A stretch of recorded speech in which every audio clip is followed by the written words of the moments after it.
ஆண்டவராகிய இயேசு கிறிஸ்துவின் நாமத்திற்கு மகிமை உண்டாகட்டும்.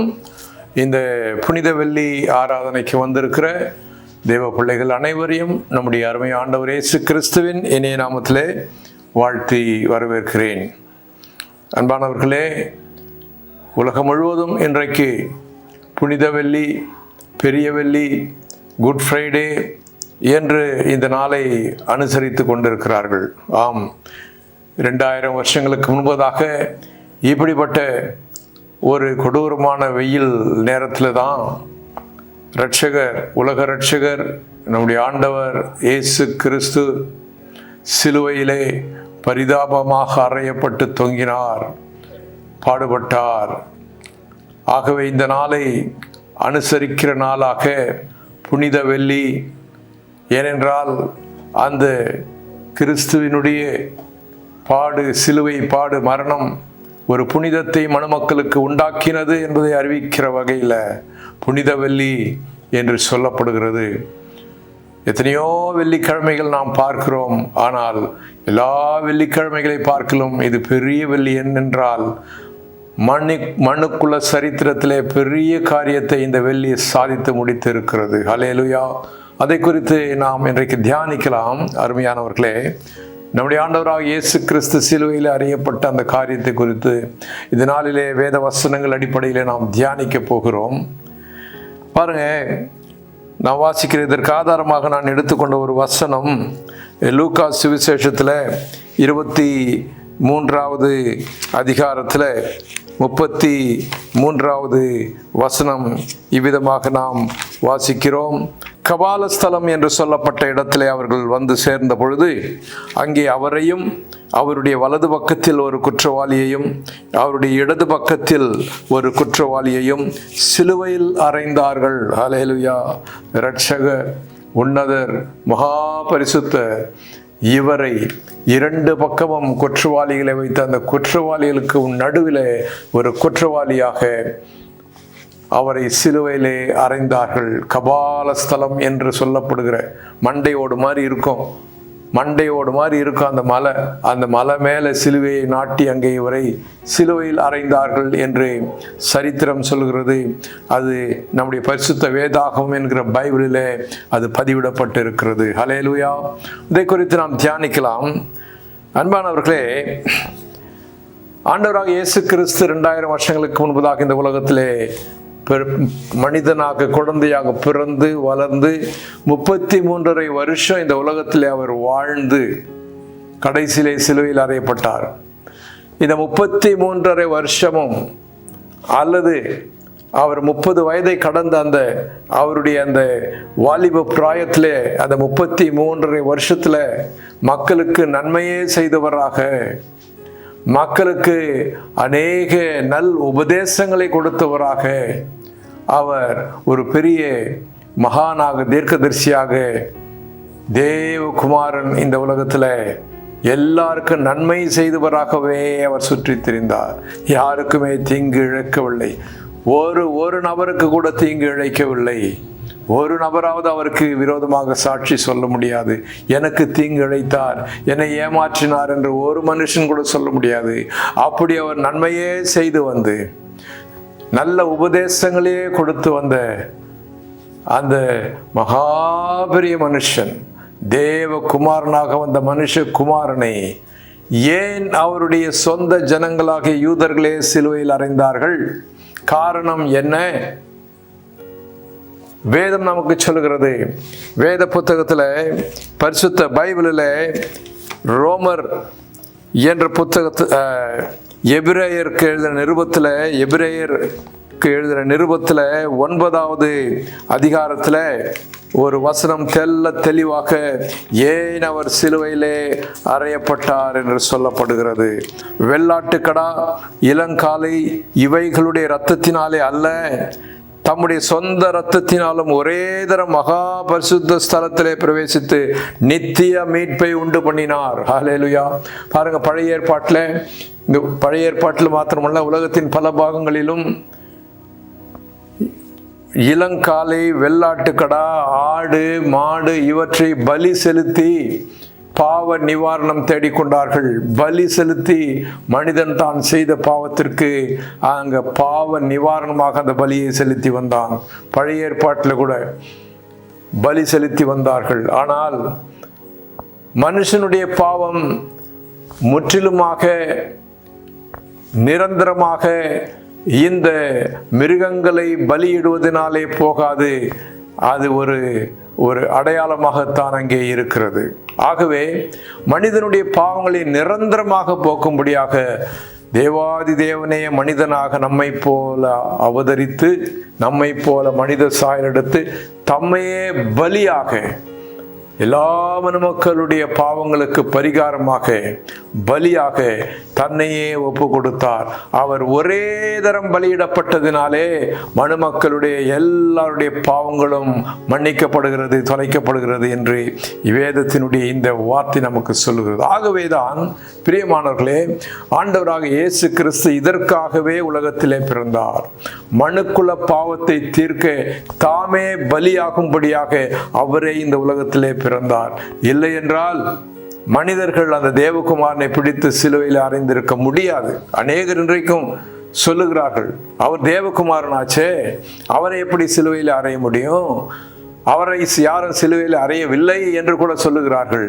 ஆனால் அவர் இந்த உலகத்திற்கு வந்த நோக்கமே தாம் சிலுவையிலே அறையப்பட்டு மனிதர்களுடைய பாவத்தை நீக்கும்படியாகத்தான் என்று தெல்ல தெளிவாக பைபிள் சொல்லுகிறது. ஹல்லேலூயா, ஸ்தோத்திரம் இருக்கட்டும். பிரியமானவர்களே, ஆண்டவராக இயேசு கிறிஸ்து சிலுவையிலே தொங்கின பொழுது ஒரு 7 வார்த்தைகளை உதிர்த்தார், 7 வார்த்தைகளை சொன்னார்.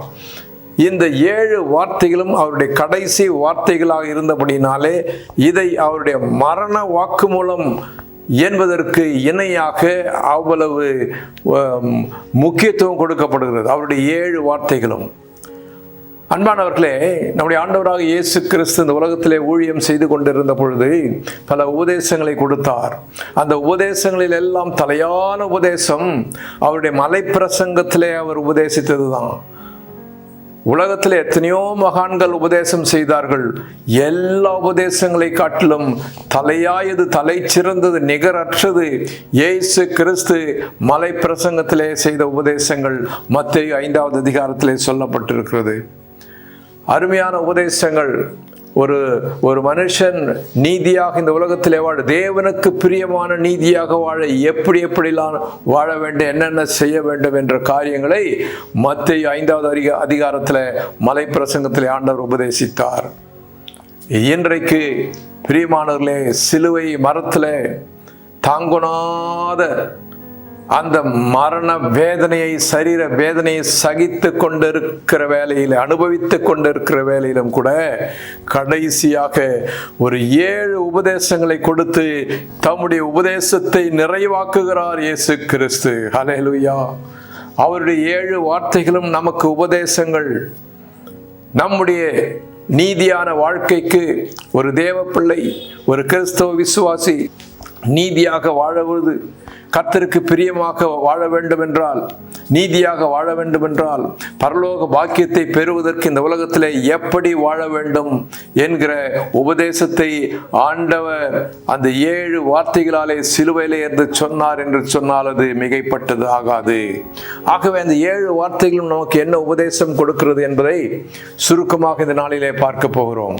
அவர் உதிர்த்த கடைசி 7 வார்த்தைகள் தேவ பிள்ளைகளாகிய நமக்கு என்ன உபதேசத்தை கொடுக்கிறது என்று நாம் பார்க்க போகிறோம். முதலாவதாக லூக்கா 23வது அதிகாரம் 34வது வசனத்திலே நாம் பார்க்கும் பொழுது, அப்பொழுது இயேசு, பிதாவே இவர்களுக்கு மன்னியும், தாங்கள் செய்கிறது இன்னதென்று அறியாதிருக்கிறார்களே என்றார். முதல் வார்த்தை சிலுவையில் அவர் சொன்ன முதல் வார்த்தை, தேவன் பிதாவே இவர்கள் என்னை சிலுவையில் அறைந்தது அவர்கள் தெரியாமல் செய்கிறார்கள், ஆகவே அவர்களுக்கு மன்னியும் என்று கேட்கிறார். இதனால் நமக்கு என்ன உபதேசம்?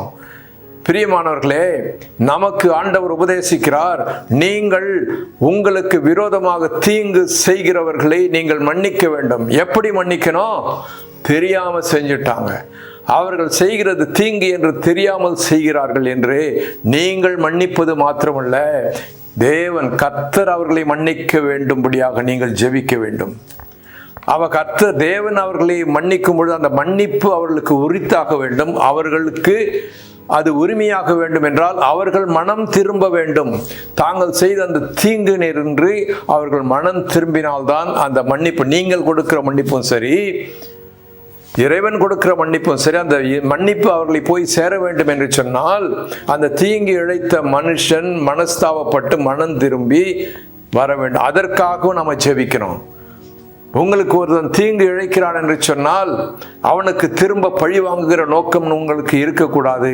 அவர்களை நீங்கள் மன்னிக்க வேண்டும்.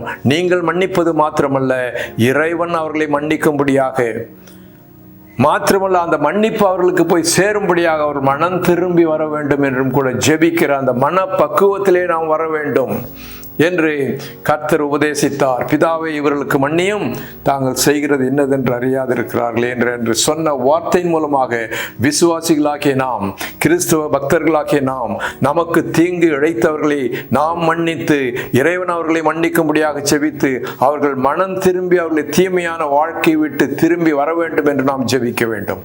இந்த மனப்பக்குவம் நமக்கு வர வேண்டும் என்று தம்முடைய முதல் வார்த்தையிலே நமக்கு உபதேசித்தார்.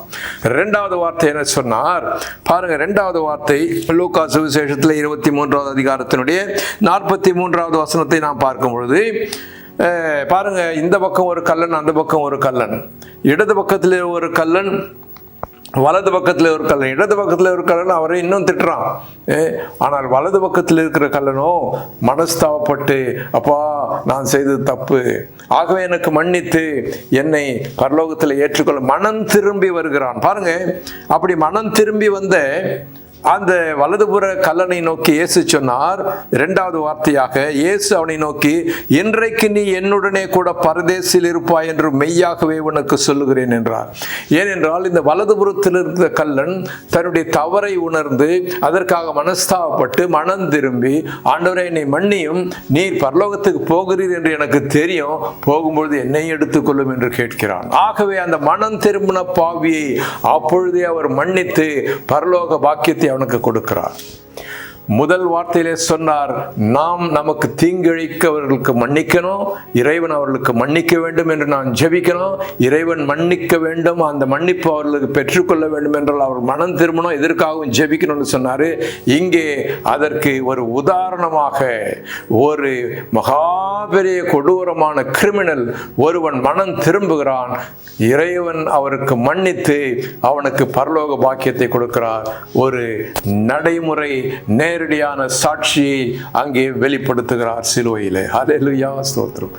நீங்களும் நானும் இன்றைக்கு ஆண்டவரிடத்துல ஏதாவது தவறு நமக்குள்ளே இருக்குமானால் நாம் அவரிடத்துல மனஸ்தாபப்பட்டு மன்னிப்பு பெறுவோம். எத்தனையோ மக்கள் மன்னிப்பு பெற வேண்டும், எத்தனையோ மக்கள் ரட்சிக்க பெற வேண்டும், அவர்களுக்காக நாம் ஜெபிப்போம். சரி, மூன்றாவது வார்த்தை என்ன சொன்னாரு? மூன்றாவது வார்த்தை யோவான் சுவிசேஷத்தில் இருக்கிறது.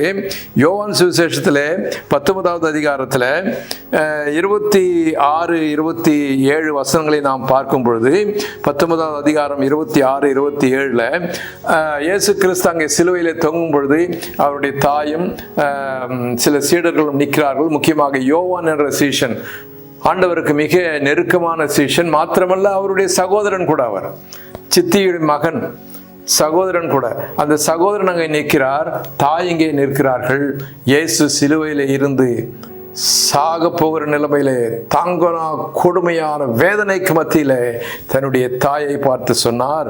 பாருங்க, இங்க வாசிக்கிறோம் 26வது வசனத்துல, அப்பொழுது இயேசு தம்முடைய தாயையும் அருகே நின்ற தமக்கு அன்பான சீஷனையும் கண்டு தம்முடைய தாயை நோக்கி, ஸ்திரீயே அதோ உன் மகன், பின்பு சீஷனை நோக்கி அதோ உன் தாய் என்றார். ஹல்லேலூயா. அந்நேரம் முதல் அந்த சீஷன் அவளை தன்னிடமாய் ஏற்றுக்கொண்டான். ஹல்லேலூயா. அதுக்கு என்ன அர்த்தம்? தன்னுடைய தாய் நிற்கிறாங்க, தன்னுடைய சகோதரன் நிற்கிறாங்க. தான் போகிறேன், இவர் இந்த உலகத்தை விட்டு கடந்து போகிறார். இப்ப தாய்க்கு என்ன ஆதரவு? தன்னை மிகவும் நேசித்த தன்னுடைய சகோதரனுக்கு என்ன ஆதரவு? அங்கே ஆதரவை அளித்து விட்டு போகிறார்.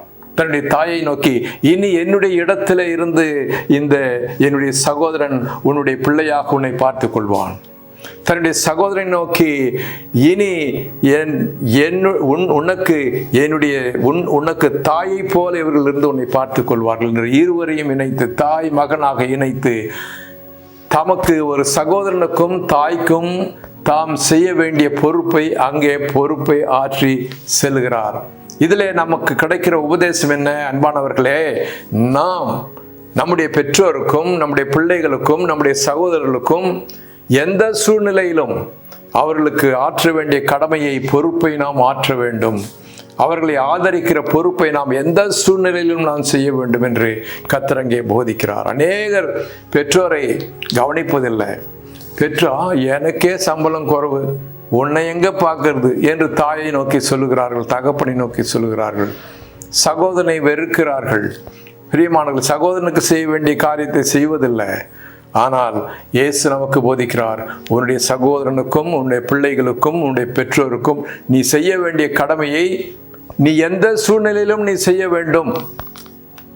ஆண்டவர் பாருங்க, இனி அவரால் ஒன்றும் செய்ய முடியாது. சிலுவையில் இருக்கிறார், தொகுறாரு, கீழே ஒண்ணுமே செய்ய முடியாது. அப்படிப்பட்ட சூழ்நிலையில கூட இவர்களுக்கு ஆதரவு தேடி கொடுத்தார். தாய்க்கும் சகோதரனுக்கும் அங்கே ஆதரவு தேடி கொடுத்தார்.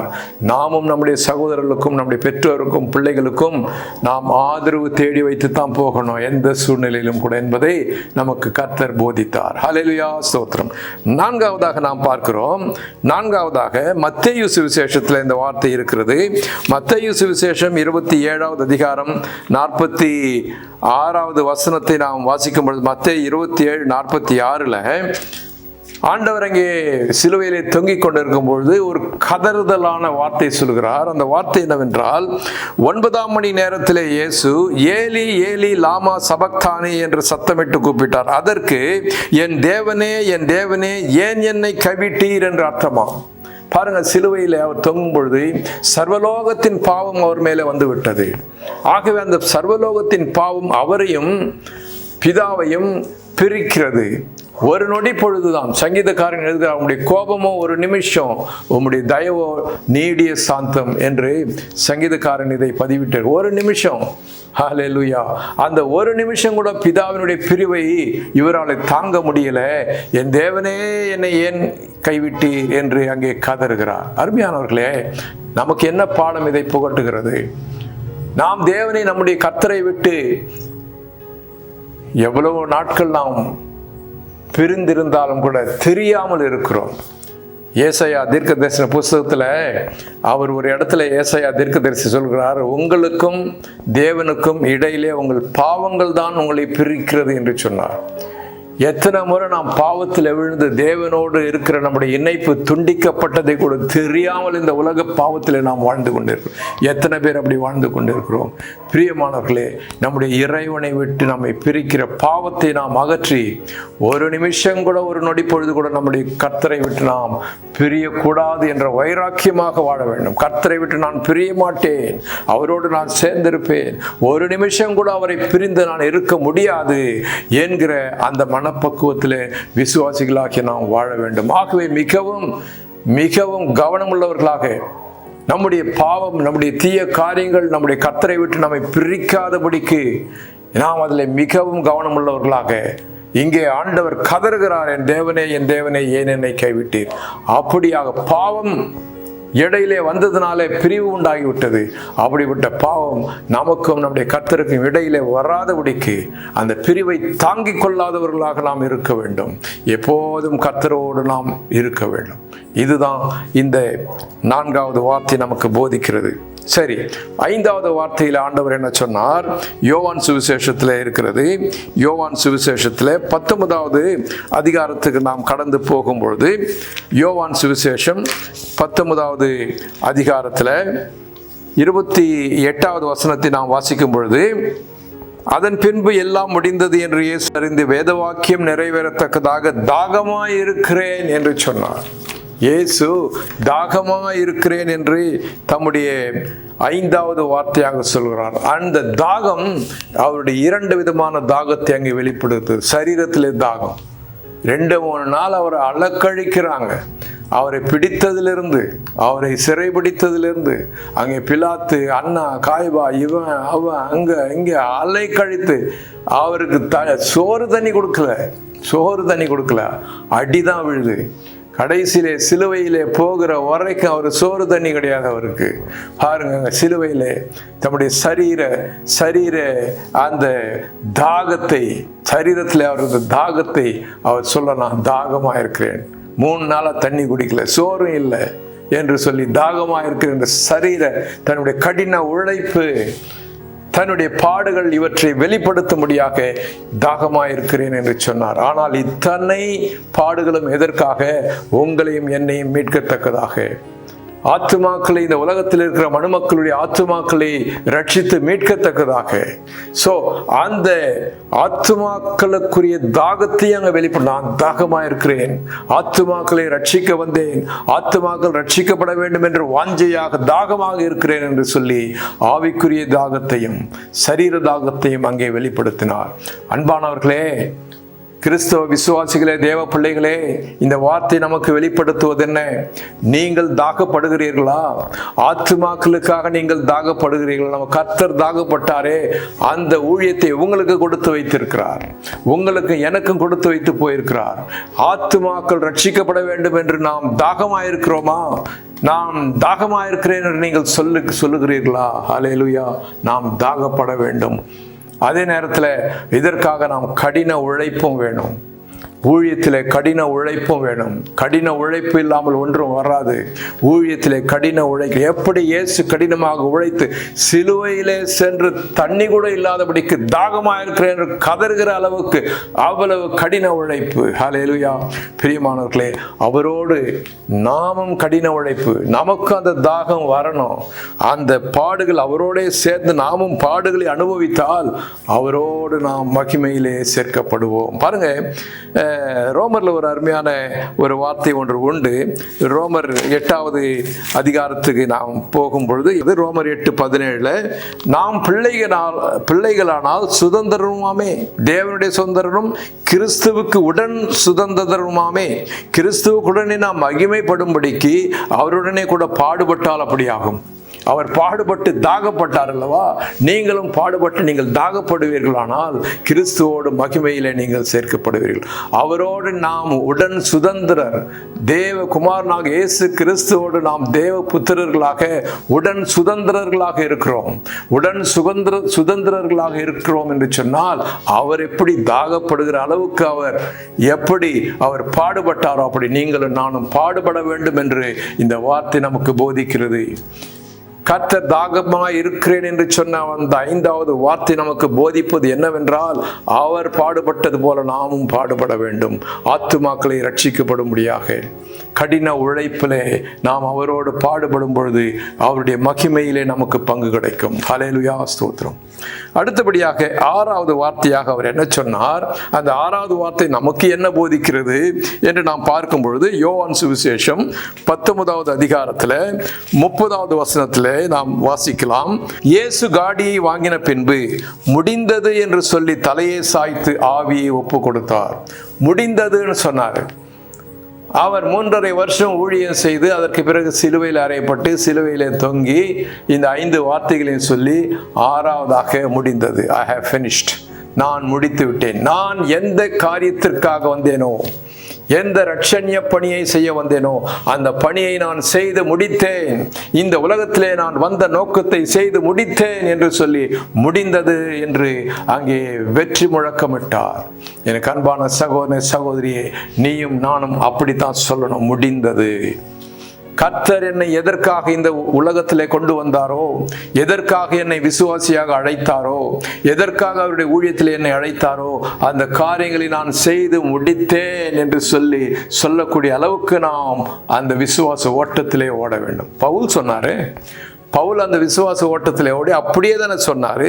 பாருங்கள், தீமோத்தேயுல 2 தீமோத்தேயு 4வது அதிகாரம் 7வது வசனத்தில் சொன்னார், நல்ல போராட்டம் போராடினேன், ஓட்டத்தை முடித்தேன் அப்படின்றாரு.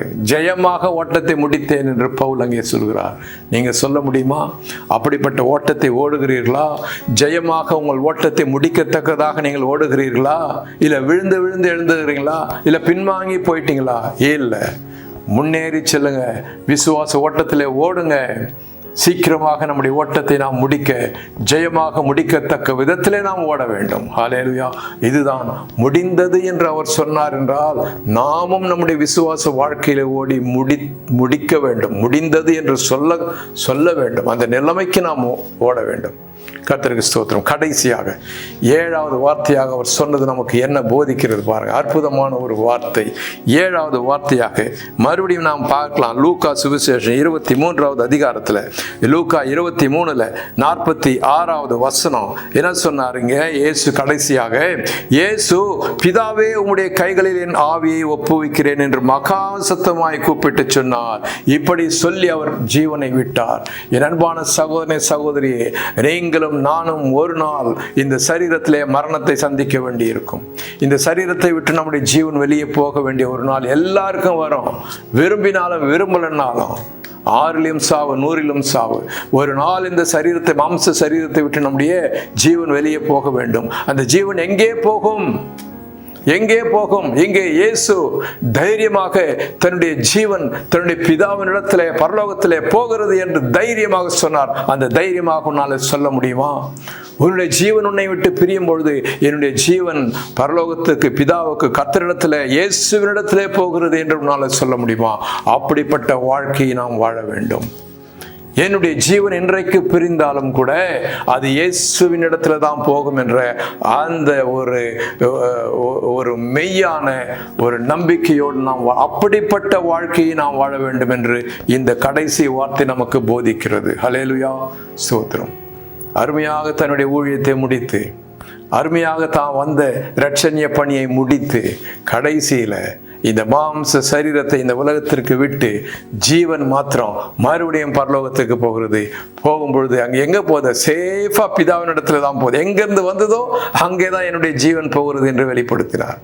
நரகத்துக்கு போல, பரலோகத்துக்கு எங்கிருந்து வந்தேனோ அங்கதான் திரும்பி போய், இந்த உலக வாழ்க்கையில நான் கரைபடவில்லை. இந்த உலக வாழ்க்கையிலே பரிசுத்தமாக, நீதியாக இந்த சரீரத்திலே வாழ்ந்தேன். இந்த சரீரத்திலே தேவன் எனக்கு கொடுத்த பணியை முடித்தேன், வெற்றிகரமாக முடித்தேன். இப்பொழுது திரும்ப என்னுடைய வீட்டிற்கு போகிறேன். சேஃபா போறேன், எந்த ஒரு பிரச்சனையும் இல்லாம என் ஆவியை என் பிதாவினிடத்தில் ஒப்புக் கொடுக்கிறேன் தைரியமாக சொன்னார். நீங்களும் நானும் அப்படி சொல்லத்தக்க விதத்திலே நம்முடைய வாழ்க்கை இருக்க வேண்டும் என்று இந்த கடைசி வார்த்தை நமக்கு சொல்கிறது. ஹல்லேலூயா. நம்முடைய ஆண்டவராக இயேசு கிறிஸ்து தம்முடைய சிலுவையிலே தொங்கிய பொழுது 7 கடைசி வார்த்தைகளாக மரண சாசனம் போல, மரண வாக்குமூலம் போல கொடுத்தது, நமக்கு கொடுத்த 7 நிறைவான உபதேசங்கள். மற்றவர்களுக்கு நம்ம மன்னிக்கணும், மன்னித்து வருகிறவர்கள், நம்மால் மன்னிக்கப்படுகிறவர்கள் மனம் திரும்பி கர்த்தரிடத்திலே வரணும். வந்தால் அவர்கள் பரலோகத்திற்கு போவார்கள். பாருங்க, எத்தனை வார்த்தைகளை சொல்லியிருக்கிறார். ஹல்லேலூயா. நம்முடைய பெற்றோர், நம்முடைய சகோதரர்கள், நம்முடைய குடும்பத்தார்கள் நாம் செய்ய வேண்டிய நம்முடைய கடமையை நம்ம செய்யணும், தவறக்கூடாது. எப்படிப்பட்ட சூழ்நிலையிலும், ஐயோ என்கிட்ட பணம் இல்லையே உனக்கு, எப்படி அம்மா அப்பா பார்த்து சொல்றாங்க, சொல்லக்கூடாது. உதவி அவர்களுக்கு செய்ய வேண்டிய நம்முடைய கடமையை செய்யணும். பாருங்க, பிதாவை விட்டு ஒரு நொடி பொழுது கூட அவர் பிரிய முடியாமல், என் தேவனே ஏன் என்னை கைவிட்டீர் என்றார். அப்படியாக நம்முடைய கர்த்தரை விட்டு நாம் ஒரு நொடி பொழுது கூட பிரியக்கூடாது. பிரிந்தால் அந்த தாக்கம் நம்மை உணர்த்த வேண்டும். ஐயோ கர்த்தரை விட்டு பிரிந்து விட்டேனே, இதற்கு காரணம் என்னுடைய தவறு, பாவம், தீங்கு. அதை நான் அகற்றி கர்த்தரோடு ஐக்கியமாக இருப்பேன். 5வதாக தாகப்பட்டார். நீங்களும் நானும் அவரோடு சேர்ந்து பாடு அனுபவித்து அவருடைய மகிமையிலும் பங்கு பெற வேண்டும். கடைசியில் பாருங்க, அவர் முடிந்தது என்றார். நம்முடைய விசுவாச ஓட்டத்தை நாமும் வெற்றியாக முடிக்க வேண்டும். கடைசியில் அவர் சொன்னார், என் ஆவியை பிதாவினிடத்தில் ஒப்பு கொடுக்கிறேன், உங்களுக்கு எனக்கும் பிதாவினிடத்தில் நம்முடைய ஜீவனை ஒப்புக் கொடுக்கத்தக்கதான வாழ்க்கையை நாம் ஓட வேண்டும். கர்த்தர் தாமே இந்த 7 வார்த்தைகளை கொண்டு நம்மை ஆசீர்வதிப்பாராக. அதன்படி நம்முடைய வாழ்க்கை இந்த உலகத்திலே நடக்க கர்த்தர் இந்த குட் ஃப்ரைடே நாளிலே, இந்த பெரிய வெள்ளி நாளிலே, புனித வெள்ளி நாளிலே நமக்கு கிருபை தருவாராக. நாம் ஜெபிப்போம். எங்கள் அன்பின் ஆண்டவரே, இந்த நேரத்தில் இந்த வார்த்தைகளை கேட்ட ஒவ்வொருவரையும் ஆசீர்வதியும். ஆண்டவரே, சிலுவையிலிருந்து நீர் போதித்த அந்த உபதேசங்களை நாங்கள் கை கொண்டு அதன்படி எங்கள் விசுவாச ஓட்டத்தை, வாழ்க்கை ஓட்டத்தை நீதியாக ஓடி முடிக்க கிருபை தாரும். ஆவியானவர் எங்களுக்கு கிருபை தருவீராக. ஆசீர்வதியும். இன்னும் வருகிற ஈஸ்டர் ஞாயிறு ஆராதனையும் கூட எங்களுக்கு ஆசீர்வதித்து தாரும். இயேசுவின் மூலம் வேண்டிக் கொள்கிறோம் நல்ல பிதாவே. ஆமேன், ஆமேன்.